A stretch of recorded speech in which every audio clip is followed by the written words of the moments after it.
We're good. Hey, Dame. I know it's a 48-minute game, but the first quarter is kind of hard to not look at that as just the game to a degree. So what, in particular, you and Giannis were able to see to kind of get yourselves going, but also to get that ball moving like it did? I thought we just, we came out with the right mentality for one. I think sometimes when your mind and your focus is on something, especially when you're a great player in this league, you're able to just kind of come into the game differently. And I thought that was the first thing. And we got into the paint. I thought our pace was great, so it was like when we got the ball across half court, it was right into the action. We weren't slow. We weren't allowing them to just get into coverages. We were just make or miss. We was pushing the ball up and getting right into it, attacking, getting into the paint, making them help, and making the extra pass. The ball went where it was supposed to. And I think our minds was just right. Our intentions was right. And it just led to a lot of good things, and we sustained it for the entire quarter. I mean, you mentioned mentality. Doc talked about the focus of ball movement. Why do you think it happens more infrequently maybe than you would like at times, that you have that and start a game with that and kind of maintain it? I think, it's not easy.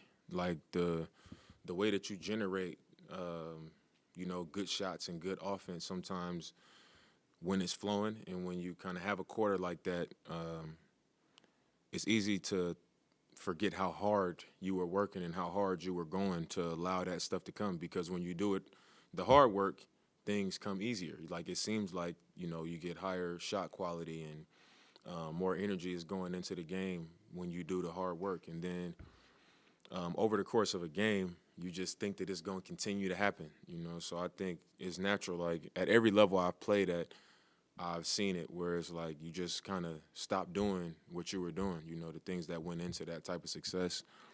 And it's hard to sustain. And then I think you also have to factor in when you're doing it and then the shots stop going in and then the other team starts making shots, you start to try to find a way to answer it instead of just continuing to trust, what you were doing, even when it's not working. But the best teams, they sustain it. They just keep doing it over and over and over and wear teams out. And I think, that's what we're working towards. Brook, very aggressive. I mean, even with putting the ball on the deck and driving from beyond the three-point line, even finishing around the rim. What kind of difference did he make today in that way also? I thought he made a huge difference. I think it was a couple times Giannis was having a matchup at the elbow or attacking downhill, and Brook is just diving to the rim, and he just lob it up. And it's just nobody in there bigger than him. And I think the games where Brook is, sometimes he's rolling, sometimes he's low and taking up space in the paint, we look and feel bigger out there. And, I think tonight was just one of those nights. He just decided, I'm going to play a physical game. I'm going to be in the paint. We saw that, the size was in our favor. And, he played a great game. He took up a lot of space, and his size was evident out there.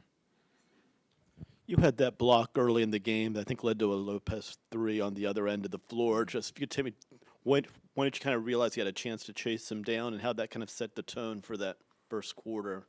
I think, one thing we've been talking about is the schemes and the X's and O's and all of that stuff is one thing, but our team's competitive spirit has to be better. I think that's a way to get ourselves going. And in that situation, I was like, I could just attack the ball and try to strip it or whatever, or I could just meet him up top and make a play on the ball. And that was what I did. I was able to get a hand on it, and that led to a good shot for us on the other end.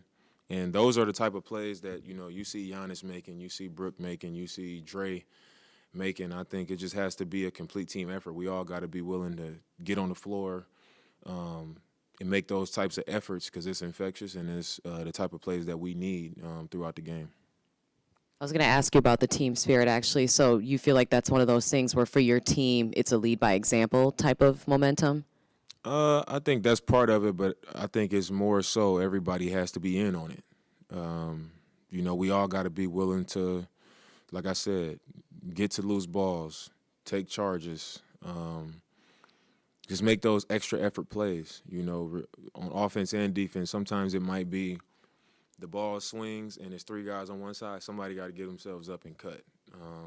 If they front Giannis, somebody has to flash and try to look for the high-low. I think it's just the extra effort and giving ourselves up and just, doing the things that the team needs us to do. And that's just one of those types of plays. But I think top to bottom, we all need to see each other doing it. We all need to see the buy-in. And I think that's just that play is just one example. When we know that Orlando, it's going to be a physical game tomorrow. You guys have the crowd to back you, unlike in Orlando. What other things do you need to compete against them tomorrow night? I just think we have to, I've said this a few times, understand how we're playing and the things that we're doing when we're successful. And when we do that, I think we'll have success against any team. We've shown that.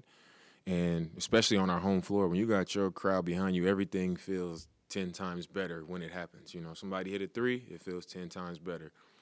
Giannis gets a dunk, it feels 10 times better than when you're on the road. So we'll have the home court advantage. I just think we got to come into it with the right focus and mentality, knowing that when we are that way, we can have a night like tonight against any team. I'm just finally off that. And Doc said this earlier too. He's like, if we could bottle this, and it'd be better than we've seen, I guess, at times with the losses and some stickiness. How can you guys tap into that more often? And I understand the other team gets paid too, but the ball movement or doing those right things with attack a closeout or cut or kind of have that focus and mentality. I think the number one thing is just governing ourselves. Our coaches are always the ones saying something, and I think for our team, it's time for us to get on each other's, the ups and downs, is, we too good of a team for it. We see what it looks like when we do these things, and when we don't, I think it's just reached the point where we gotta address each other however we need to just be like, enough is enough. And we know what's right and we know what's wrong. We know when somebody's doing their job and they're not, and we got to be willing to, have those kind of uncomfortable moments with each other. And then on the other side, we got to be willing to take it from our teammates if we want to be successful, like we say. I think that's how you hold on to it, because you're gonna have some slippage, you're gonna have some breakdowns, but we gotta check each other and correct each other when it's going that way, so we can, like Doc said, hold on to this type of spirit and this type of energy that we had in a game like tonight. Dame, sorry. This on Friday, there's Unrivaled is starting. It's like a 3-on-3. I was just curious, if you've kind of are aware of it, just kind of what your thoughts are, if you followed it or. I mean, I'm a WNBA fan, so I've been kind of following along, just seeing who's on what team. I follow a lot of WNBA players, so I think it's cool to have something like that for them where they're not having to go overseas, during their off season and be away from their families. And, we saw the experience that Brittany Griner had. So just the fact that something is being created in their favor where they can still be here and still have the same opportunity to play and to earn something for themselves is, I think is great for them. It shows growth in the women's game. And I'm just interested because, you get to see some of the best WNBA players playing with other players outside of the team that they play on in the W. So that's what I'm looking forward to most, them just mingling. And it's kind of like how we are at All-Star Weekend. You get to play with dudes you never get to play with. And for them having, Unrivaled and being able to do that, I think is pretty cool.